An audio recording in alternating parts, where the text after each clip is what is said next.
Assalamualaikum warahmatullahi wabarakatuh. Halo semua, kembali lagi di channel saya. Hari ini kita akan membahas salah satu kegiatan yang ada di pendidikan jasmani, yaitu aktivitas air. Masih bersama saya, Andes Permadi MPD AIFO. Langsung saja kita ke penjelasan. Yang pertama, kita akan membahas tentang aktivitas air itu sendiri. Apa itu aktivitas air? Nah, terkadang kita sering melakukan kegiatan ini, tetapi kita tidak mengetahui tentang apa yang dimaksud dengan aktivitas air itu sendiri. Nah, kita lihat di sini bahwa aktivitas air atau sering kita katakan bahwa aktivitas akuatik merupakan sebuah aktivitas jasmani yang dilakukan di air. Ya, pastinya gitu ya. Karena seperti judulnya aja kita sudah tahu, pasti kegiatan itu dilakukan di dalam air atau di air gitu. Nah, tetapi untuk lebih jelasnya, kita lihat apa pengertian aktivitas air ini menurut para ahli, ya. Di sini dijelaskan oleh Susanto dan Listianingsi, ya, aktivitas akuatik sendiri merupakan aktivitas-aktivitas yang dilakukan di air atau kolam renang seperti permainan air, gaya-gaya renang, keselamatan air. Nah, tentunya aktivitas air tidak hanya terbatas seperti apa yang dijelaskan oleh Susanto dan Listianingsi itu. Tetapi masih banyak kegiatan-kegiatan yang dapat kita lakukan di air. Oke, kita lanjut. Sekarang kita akan melihat ya, bentuk kegiatan aktivitas akuatik itu apa saja. Nah, bentuk kegiatan aktivitas air ini dia terbagi menjadi 4 kategori. Ya, yang pertama yaitu olahraga air. Kemudian yang kedua, permainan air. Kemudian yang ketiga, olahraga rekreasi air. Kemudian yang keempat tentang keselamatan di air. Oke, kita akan menjelaskan apa yang dimaksud dari keempat bentuk kegiatan itu. Yang pertama adalah olahraga air. Nah, olahraga air ini sama halnya dengan olahraga-olahraga pada umumnya. Olahraga air ini dia lebih menuntut ke pengembangan diri dan target akhirnya adalah prestasi. Sama halnya dengan kegiatan olahraga yang kita lakukan di darat. Yang mana kalau olahraga, kalau sudah bicara tentang olahraga, tujuan akhirnya adalah prestasi dan ada pengembangan diri di sana. Ya. Nah, kemudian yang kedua, permainan air. Nah, permainan air ini adalah sebuah kegiatan yang mengandung unsur menggembirakan atau unsur menyenangkan di situ. Jadi dia tidak ada bentuk pengembangan diri, tetapi dia di sana hanya untuk bersenang-senang, untuk bermain, ya. Jadi maka dikatakan tadi bahwa permainan air ini adalah kegiatan yang mengandung unsur-unsur yang menyenangkan atau menggembirakan di situ. Itu kalau permainan air. Kemudian olahraga rekreasi air.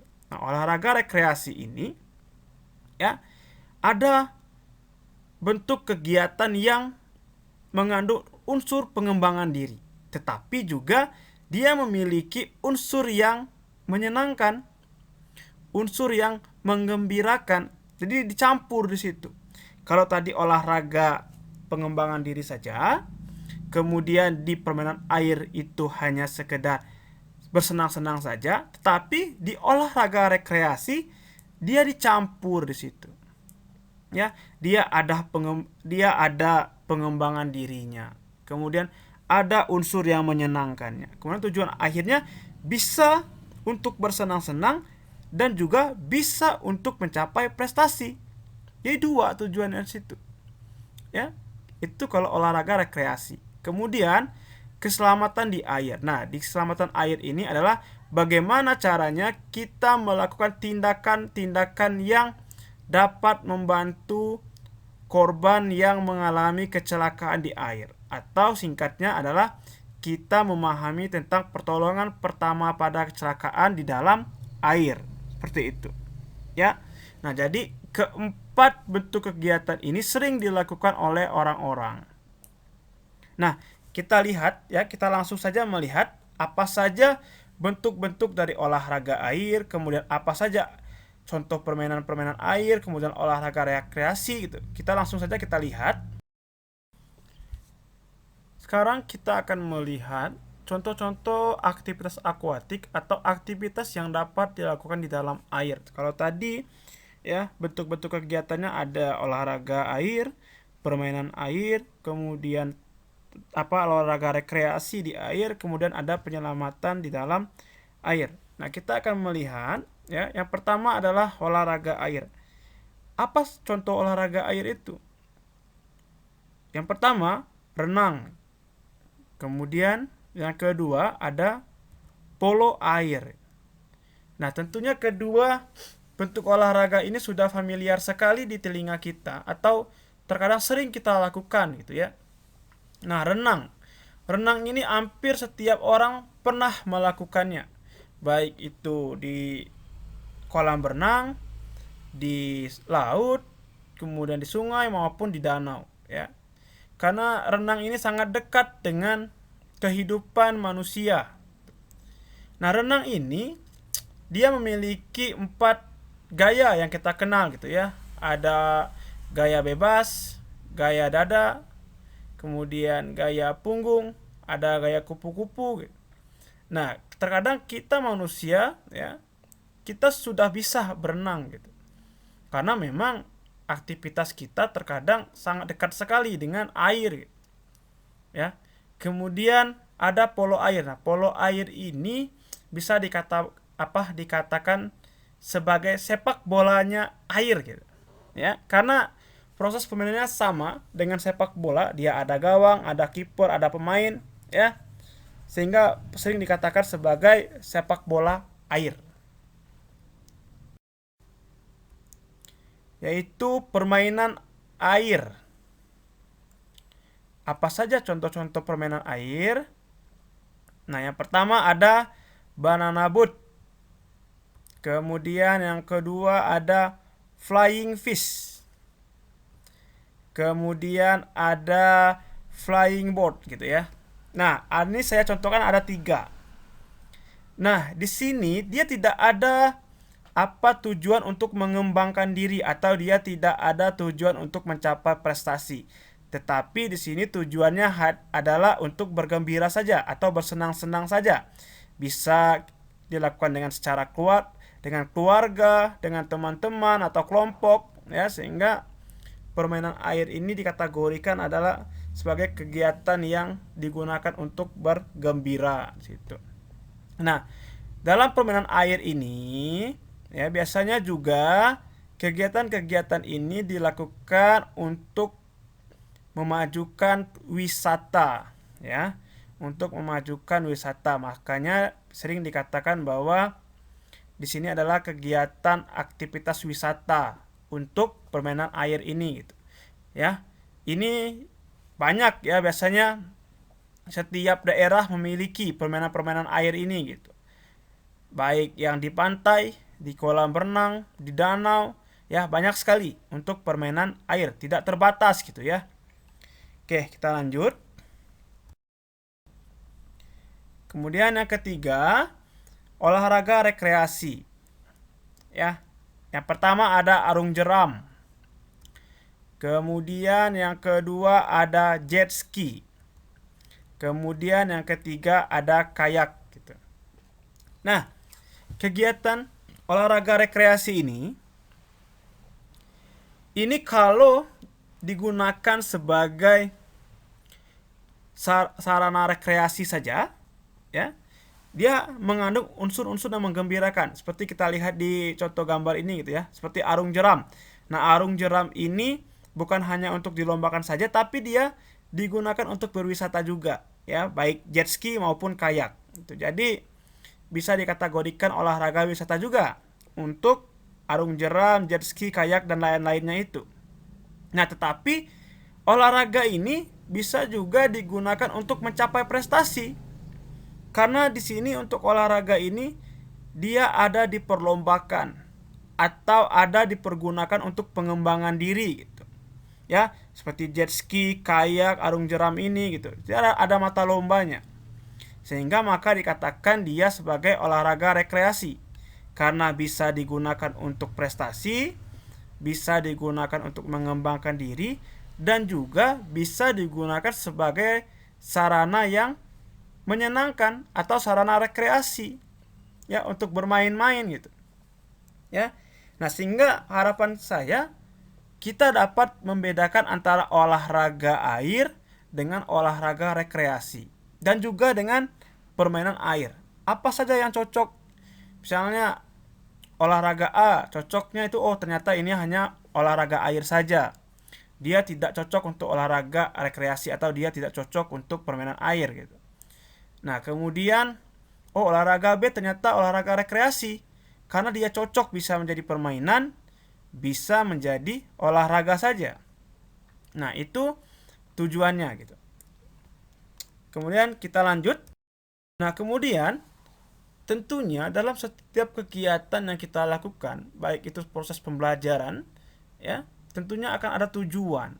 Sama halnya dengan proses pembelajaran aktivitas air ini. Apa saja tujuannya? Di sini kita lihat yang pertama, tujuan bagi siswa. Nah, yang pertama, agar peserta didik mengetahui dan dapat merasakan adanya perbedaan bergerak di darat dengan di dalam air. Nah, di sini harapannya adalah guru mampu memberikan pengalaman yang baru terhadap anak-anak, ya. Karena apa? Terdapat perbedaan antara aktivitas di darat dengan aktivitas di air. Sehingga kita memberikan pengalaman itu, ya, supaya apa? Supaya peserta didiknya itu dapat berkembang, ya, baik secara mental maupun fisiknya. Kemudian tujuan yang kedua, agar peserta didik dapat mengetahui dan merasakan adanya pengaruh air terhadap gerakan yang dilakukan. Nah, tadi, ya, adanya proses pengembangan tadi gitu. Dengan adanya aktivitas air ini sehingga anak-anak sudah mulai mengembangkan diri untuk berpikir kreatif atau berpikir kritis di situ. Ya. Kemudian yang ketiga, agar peserta didik dapat mengetahui dan merasakan adanya pengaruh dan rangsangan terhadap pernapasan. Nah, tentunya biasanya aktivitas air ini dapat melatih, ya, melatih fisik kita, ya, baik fisik peserta didik maupun fisik kita sendiri. Yang utama apa? Yaitu tentang adanya olah pernapasan gitu. Karena kan kita biasanya berenang, ya, itu melatih untuk pernapasan seperti itu. Kemudian yang keempat, agar peserta didik dapat mengetahui dan merasakan pengaruh air terhadap keseimbangan tubuh dan gerak. Nah, tadi, ya, anak-anak sudah diharapkan bisa mengevaluasi dirinya di situ. Ya, mengevaluasi dirinya gitu. Nah, terhadap aktivitas air yang dilakukan itu, dampak terhadap tubuh mereka apa saja? Ya, makanya tadi saya bilang bahwa anak-anak diharapkan mampu berpikir kritis di situ. Ya. Kemudian yang kelima, memupuk rasa keberanian siswa, menghilangkan rasa takut terhadap air dan memupuk rasa percaya diri. Nah, untuk kegiatan kita sebagai guru gitu, ya. Sebagai guru, kita itu mampu memberikan pengalaman yang baik terhadap anak didik kita. Jangan sampai ketika kita melaksanakan aktivitas air, anak itu mendapat pengalaman yang buruk sehingga dia tidak berani lagi untuk bersentuhan dengan air atau tidak berani lagi untuk mengikuti kegiatan aktivitas air itu. Jangankan anak usia sekolah gitu, kita yang sudah tua saja terkadang masih tidak berani terhadap kegiatan di air, takut tenggelam, ya, takut hanyut atau dan lain-lainnya seperti itu. Kemudian yang keenam, memberikan motivasi kepada siswa yang makin lama semakin senang terhadap pembelajaran dalam air. Nah, makanya saya bilang tadi bahwa setiap kegiatan itu kita harus memberikan pengalaman yang baik sehingga anak-anak itu mau dan terus mengikuti kegiatan yang kita laksanakan, baik itu di air, ya, baik itu di danau, di pantai, ya, ataupun di kolam renang. Nah, kemudian yang ketujuh, meningkatkan kemampuan kognitif, afektif, dan psikomotorik melalui kegiatan akuatik. Nah, ya, tujuan yang ketujuh ini adalah hal yang sangat penting ya yang diharapkan mampu diberikan oleh pendidik, ya. Pendidik mampu meningkatkan kognitif, ya, afektif, psikomotorik siswanya. Melalui kegiatan-kegiatan itu ada proses pengembangan di situ. Dari yang tidak bisa menjadi bisa gitu. Dari yang tidak mahir menjadi mahir, ya. Sehingga ada proses belajar di sana. Nah, sehingga yang paling penting adalah bagaimana guru itu, ya, menyusun atau membentuk kegiatan yang dampaknya sangat baik terhadap peserta didik. Oke, kemudian ternyata tujuan pembelajaran aktivitas air ini tidak hanya bagi siswa saja, tetapi mampu berdampak pada guru atau calon guru. Apa saja itu? Yang pertama, agar guru mampu mengidentifikasi kebutuhan pembelajaran akuatik berbasis permainan. Nah, di sini, ya, kita guru dituntut untuk menjadi seorang yang aktif. Ya, guru itu dituntut menjadi orang yang kreatif, ya. Kemudian guru itu juga dituntut menjadi seorang yang reflektif, ya. Sehingga apa? Sehingga kegiatan itu tidak monoton gitu, tidak membosankan, ya. Melalui permainan-permainan yang kita berikan, ya, sehingga kita apa? Melaksanakan proses pembelajaran itu dengan baik, ya. Kita membuat kegiatan aktivitas air itu melalui apa? Melalui permainan-permainan, ya. Kita mengembangkan proses belajar anak didik itu melalui permainan-permainan. Nah, harapannya seperti itu gitu. Sehingga kita kreatif gitu, kita reflektif gitu. Kemudian yang kedua, agar guru mampu mengembangkan model pembelajaran akuatik untuk meningkatkan kemampuan kognitif, afektif, dan psikomotorik. Nah, ini tadi sudah kita bahas di tujuan untuk siswa gitu, ya. Ada yang ke-7 gitu, ya. Nah, itu tugasnya guru itu adalah bagaimana membentuk kegiatan yang mampu mengembangkan kemampuan berpikir anak, ya, kemampuan praktek atau kegiatan anak-anak itu, kemudian sikapnya juga harus dikembangkan melalui pembelajaran akuatik ini, ya. Prakteknya seperti apa, ya, tujuannya apa. Nah, kayak itulah yang diharapkan dapat dilakukan oleh guru, ya. Mereka menyusun, kemudian mereka membentuk kegiatan-kegiatan yang baik untuk pengembangan peserta didiknya.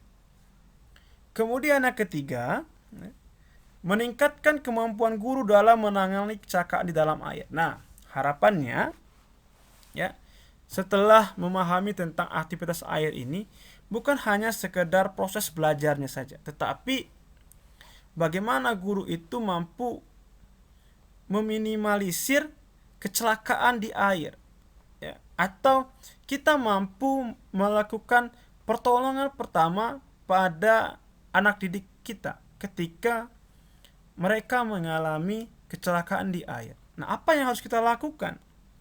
Apa yang akan kita berikan ketika anak didik kita mengalami kecelakaan di air? Nah, itu sangat penting, ya, karena banyak guru yang tidak memahami ini, sehingga harus sangat dipelajari oleh guru-guru, dan guru-guru pun harus memiliki keterampilan ini, gitu, ya.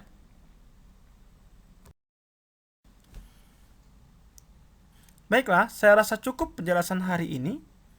Kita akan berjumpa kembali di penjelasan-penjelasan lainnya. Terima kasih sudah mendengarkan penjelasan saya. Saya akhiri. Assalamualaikum warahmatullahi wabarakatuh.